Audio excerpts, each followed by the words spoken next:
ఈరోజు దేవుని వాగ్దానం సామెతల గ్రంథం 8వ అధ్యాయం 34వ వచనం. నా ఉపదేశము వినువారు ధన్యులు, నా ఉపదేశము వినువారు ధన్యులు. అనుదినము నా గడప యొద్ద కనిపెట్టుకుని, నా ద్వారబంధముల యొద్ద కాచుకొని, నా ఉపదేశము వినువారు ధన్యులు. జ్ఞాని అయిన సొలొమోను రచించిన సామెతలు. సామెతల గ్రంథమంతా ఎంతో గొప్ప జ్ఞానాన్ని, తెలివిని, బుద్ధిని, వివేకమును, నీతి, న్యాయ యథార్థతలను బోధిస్తాయి. ఈ జ్ఞానాన్ని సొలొమోను దేవునిని అడిగి పొందుకున్నట్లు వాక్యమందు మనం గమనిస్తాం. మీలో ఎవరికైనా జ్ఞానము కొదువగా ఉన్న ఎడల అతడు దేవుని అడుగవలెను. ఆయన ఎవరిని గద్దింపక సమస్తమును ధారాళముగా దయచేయువాడు అని యాకోబు రాసిన పత్రిక 1వ అధ్యాయం 5వ వచనంలో చెప్పబడింది.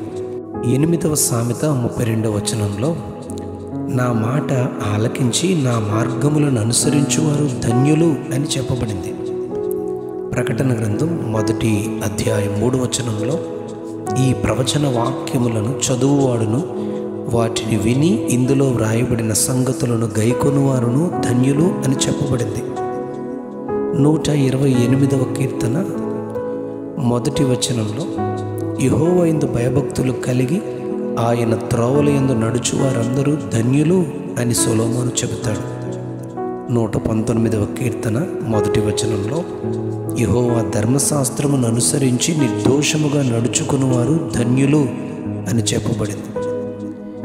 1వ కీర్తన 3వ వచనంలో దుష్టుల ఆలోచన చొప్పున నడువక, పాపుల మార్గమున నిలువక, అపహాసకులు కూర్చుండు చోట కూర్చుండక, యెహోవా ధర్మశాస్త్రమునందు ఆనందించువారు ధన్యులు అని వ్రాయబడింది.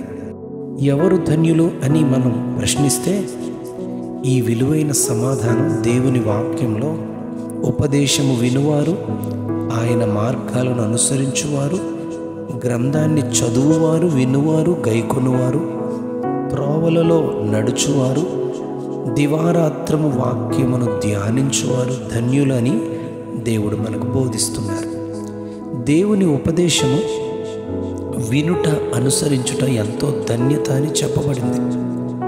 ఉపదేశం అనుసరించువారు సురక్షితముగా నివసించుదురు, కీడు కలుగునను భయము లేక నెమ్మదిగా ఉందురు అని సొలొమోను 1వ సామెత 33వ వచనంలో చెబుతారు. ఉపదేశమునకు చెవియొగ్గువారు మేలు పొందుకొందురని సొలొమోను 16వ సామెత 20వ వచనంలో చెబుతారు. నీ పిల్లలు ఉపదేశమును దేవుని నుండి పొందుకుంటే అధిక సంతోషం కలుగుతుంది అని 54వ అధ్యాయం యెషయా గ్రంథం 13వ వచనంలో ప్రవక్త చెబుతారు. దేవుని ఉపదేశమును అనుసరించి నడుచుకొనడమే మానవాళికి దేవుడిచ్చిన వరము అని రాజైన దావీదు 119వ కీర్తన 56వ వచనంలో చెబుతారు. దేవుడే ఉపదేశము మనకు చేసి నడువవలసిన మార్గమును బోధించి మనపై దృష్టి ఉంచి ఆలోచన చెప్పెదనని వాగ్దానం చేస్తున్నారు. 32వ కీర్తన 8వ వచనంలో ఈ మాట గమనిస్తాం.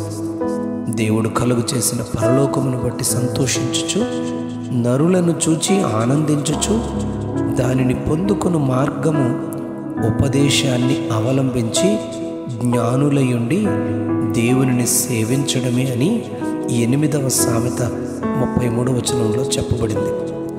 జ్ఞానమైన దేవునిని ఉపదేశము ద్వారా కనుగొనడమే జీవమని, వారికి దేవుని కటాక్షము కలుగుతుంది అని 8వ సామెత 36వ వచనంలో చెప్పబడింది.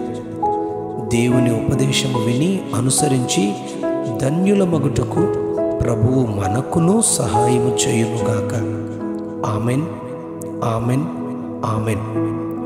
నా ఉపదేశము వినువారు ధన్యులు, నా ఉపదేశము వినువారు ధన్యులు. ఆమెన్.